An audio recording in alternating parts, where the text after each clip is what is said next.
پر لوگوں کو آنے کی اجازت نہیں دی جا رہی آپ سے مزید بھی جانتے رہیں گے. فی الوقت آپ کا شکریہ. عمران خان کی جوڈیشل کمپلیکس آمد پر راستوں کی بندش کا معاملہ ہے. تحریک انصاف کی اسلام آباد ہائی کورٹ میں ریٹ پٹیشن دائر.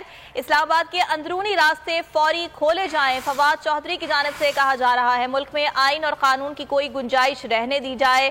عدالتی راستوں کو غزہ بنا دیا گیا ہے. فواد چودھری کی جانب سے ان اقدامات پر برہمی کا اظہار کیا گیا ہے. عمران خان آج جوڈیشل کمپلیکس پہنچیں گے اور ان کی آمد پر راستوں کو بند کر دیا گیا ہے. تحریک انصاف کی بعد ہائی کورٹ میں ریٹ پٹیشن دائر اور سلسلے میں فواد چودھری یہ کہتے ہیں کہ اسلام آباد کے اندرونی راستے فوری طور پر کھولے جائیں. ملک میں آئین اور قانون کی کوئی گنجائش رہنے دی جائے.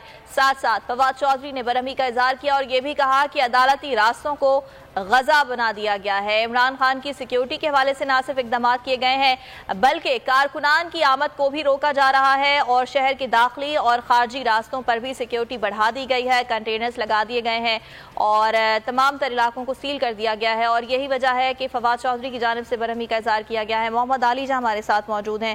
محمد علی جا بتائیے گا اس بارے میں مزید.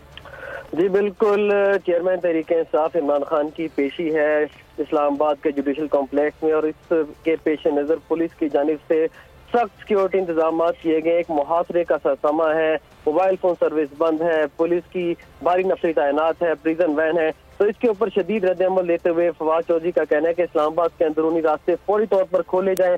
ملک میں آئین اور قانون کی کوئی گنجائش رہنے دیں. عدالتی راستے کو غزہ بنا دیا گیا ہے اور اس سلسلے میں پاکستان تحریک انصاف نے مقامی عدالت سے رجوع بھی کیا ہے. ریٹ پٹیشن بھی دائر کی گئی کہ راستے کھولے جائیں اور پاکستان تحریک انصاف کے چیئرمین کے سیکیورٹی عملہ جو ہے اس کو بھی داخل نہیں ہونے دیا جا رہا، نہ ہی پاکستان تحریک انصاف کے وکلاء کو داخل ہونے دیا جا رہا ہے. اس کے اوپر فواد چودھری، شہباز گل اور دیگر پاکستان تحریک انصاف کے جو رہنما ہیں ان کی جانب سے شدید تحفظات کا اظہار کیا جا رہا ہے، شدید مذمت کی جا رہی ہے اور یہ مطالبہ کیا جا رہا ہے کہ اسلام آباد پولیس اپنے ان ہوچیت کنڈوں سے باز آئے اور مقامی رہنماؤں سمیت پاکستان تحریک انصاف کے وکلاء کو عدالت کے احاطے میں داخل ہونے کی اجازت دی جائے. ٹھیک ہے محمد علی جا، بہت شکریہ آپ کا.